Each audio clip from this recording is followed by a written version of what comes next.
इस सप्ताह की शुरुआत में दक्षिण भारतीय राज्य केरल में हुए लैंडस्लाइड में 196 लोगों की मौत हो गई। 200 से ज़्यादा लोग अभी भी लापता हैं और करीब 9000 लोगों को राहत शिविरों में ले जाया गया है। लैंडस्लाइड्स को सूखे, तूफान या बाढ़ जितना विनाशकारी नहीं माना जाता, लेकिन क्लाइमेट चेंज के प्रभाव के कारण इनकी आवृत्ति बढ़ती जा रही है और ये लाइफ और लाइवलीहुड दोनों को ही नुकसान पहुंचा रहे हैं। आखिरकार लैंडस्लाइड्स के रीज़न क्या होते हैं?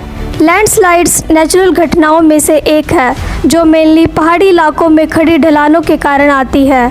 लैंडस्लाइड्स के दौरान बड़ी मात्रा में चट्टान, पत्थर, ढीली मिट्टी और मलबा ढलानों और पहाड़ियों से लुढ़कते हुए बहुत तेज़ी से गिरते हैं और अक्सर वनस्पति या घरों को अपने साथ बहा ले जाते हैं।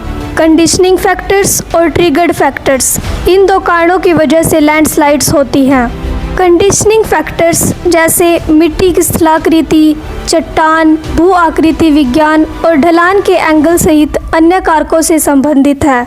और दूसरे कारक हैं अत्यधिक वर्षा तथा ह्यूमन एक्टिविटीज़ लाइक भूमि उपयोग में अविचारित परिवर्तन, सड़क और पुलों का निर्माण, अव्यवस्थित और अवैज्ञानिक निर्माण तथा बड़े स्केल पर वनों का विनाश। अब जानते हैं how did these broad factors apply in case of Kerala. S Abhilash, director of advanced centre for atmospheric radar research at Kochi university of science and technology, Kochi ने द इंडियन एक्सप्रेस को बताया कि वृक्षारोपण के लिए पेड़ों की कटाई केरल में लैंडस्लाइड्स में योगदान दे रही है। उन्होंने कहा, केरल में होने वाली ज़्यादातर लैंडस्लाइड्स बागानों के आसपास हो रहे हैं, जो एक और प्रमुख ट्रिगरिंग कारक की ओर इशारा करता है।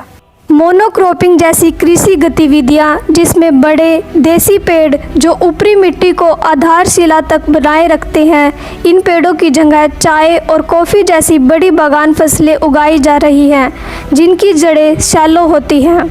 डॉक्टर अभिलाष और उनकी टीम द्वारा 2019 में पुथुमाला में किए गए शोध में, जो उस स्थान के करीब है जहां पर इस सप्ताह लैंडस्लाइड हुआ था, पाया गया कि कुछ वायुमंडलीय सिचुएशंस ने एरिया को थोड़े समय में बहुत काफ़ी रेन के प्रति संवेदनशील बना दिया, जिससे लैंडस्लाइड्स की संभावना बढ़ गई थी। दरअसल 2 सप्ताह तक हैवी रेन, जो समय सामान्य से 50 से 70% अधिक थी, उसने वायनाड में आपदा के लिए सिचुएशन तैयार की।